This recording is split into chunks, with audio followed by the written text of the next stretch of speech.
Hello, welcome to my YouTube channel Raise Acad, and today in the chemical bonding section we will see what are the main concepts or the important points in chemical bonding. Okay, so first point is hydrogen bonds are tetrahedral in direction and they are not planar. Okay, so for example this was this water in which the intermolecular hydrogen bonding was there, and this is another water molecule. So the bond involved in this, and for example this is another water molecule and this is another bond. So the structure for there will be one more water molecule and this, so the whole structure will be formed, and these molecules will not be in the one plane and they will form angle of 109 degree, which is in the tetrahedral geometry. Okay, so this one is having a angle of 109 degree and not other angles which are, for example, 120 degree,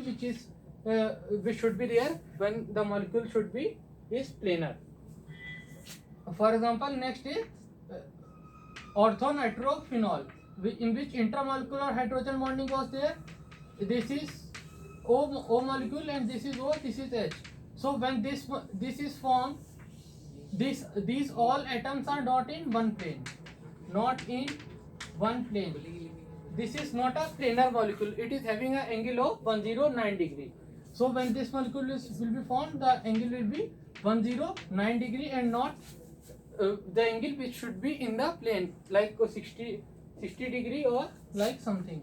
So it will be having a 109 degree angle or a tetrahedral shape. Okay, so this is for the hydrogen bonding. And the second point is the actual number of S and P electrons present in the outermost shell of the element is the maximum covalency of the atom. Okay, so as we saw in the carbon, oxygen, nitrogen, and this chlorine, this is having a 4 covalency, this is having a 6 covalency, this is having 5 covalency, and this is can have a 7 covalency. So this was having a sp3. So and this was having sp3. This can have a maximum till sp3d2. This can have till maximum sp3d, and this can have maximum till sp3d3. Okay, so this can have a maximum covalency till 7. This can have till 5. This can have till 6, and this can have till 4. So all the elements which are present below this C, carbon, sulfur, cerium, can have a maximum covalency of 4 only. So and having a maximum hybridization of sp3, and all the elements present below nitrogen can have a maximum covalency of 5. Nitrogen and others which are present, and in from the oxygen column, oxygen, sulfur, like this all can have a maximum covalency of this 6, and this chlorine, bromine, iodine, this can have a maximum covalency of 7 or a hybridization of sp3d3. So like this the elements which are present downside the column of periodic table can have a maximum covalency which is of the first element of the compound, which are element which is present in the periodic table. Okay, third is hydrogen bonding is strongest when the bonded structure is stabilized by the resonance. Okay, so whenever the resonance is there, the hydrogen bond is stronger and the bond energy lowers. Okay, so for example in this orthonitrophenol, the this closed structure, cyclic ring type structure is forming. C single bond C, and this is O, this is O, and this is H. So this is the hydrogen bond between this O and H. So C O H, O and C. If they, so this is having a double bond. This is single. This is single. This is again single. So not a resonance. And this is also single. But is in this, if it is having a resonance, so it will have a more stability than the molecule or the compound which is having a less resonance. Okay, so this is for the resonance part. And in the normal molecules also, as we see, this is cyclohexane, and in this benzene. So So this is more stable than this because it has a resonance. So in the normal compounds also resonance, because of resonance stability is more. Okay.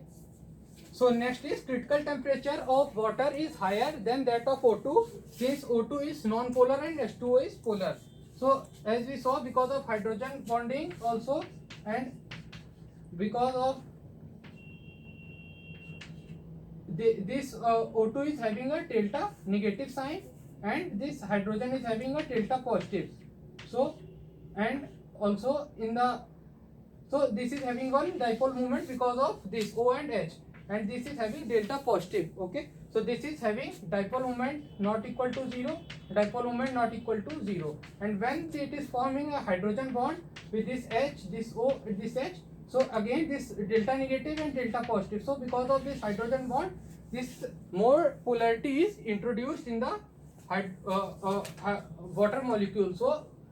So the net dipole moment will be, because of this hydrogen oxygen, 1 2 3 4 and this 5 and other this 6. So because of 6 bonds the dipole moment will be there, not because of these 2 bonds. Because of this 6 bond, dipole moment will be there in water. And as we know that O2 is linear and it is having a linear structure and dipole moment equal to 0.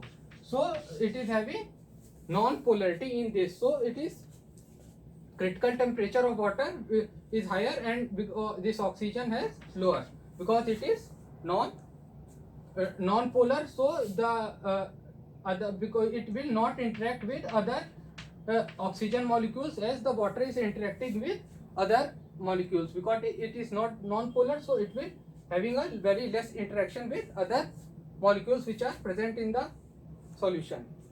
So, and the next concept is hydrogen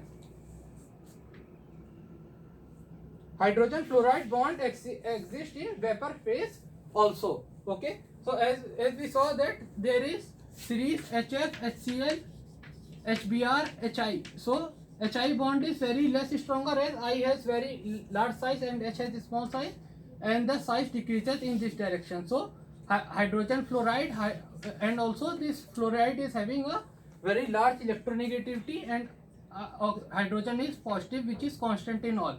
So this bond becomes very stronger as comparison to this because of size factor and also because of electronegativity factor.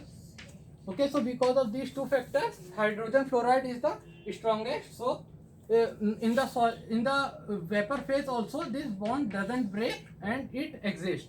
HI is solid form. So in the liquid only, if we change it will, the hydrogen iodide bond will break, but because in case of hydrogen fluoride it don't break in the case of vapor also. So hydrogen fluoride is the strongest bond.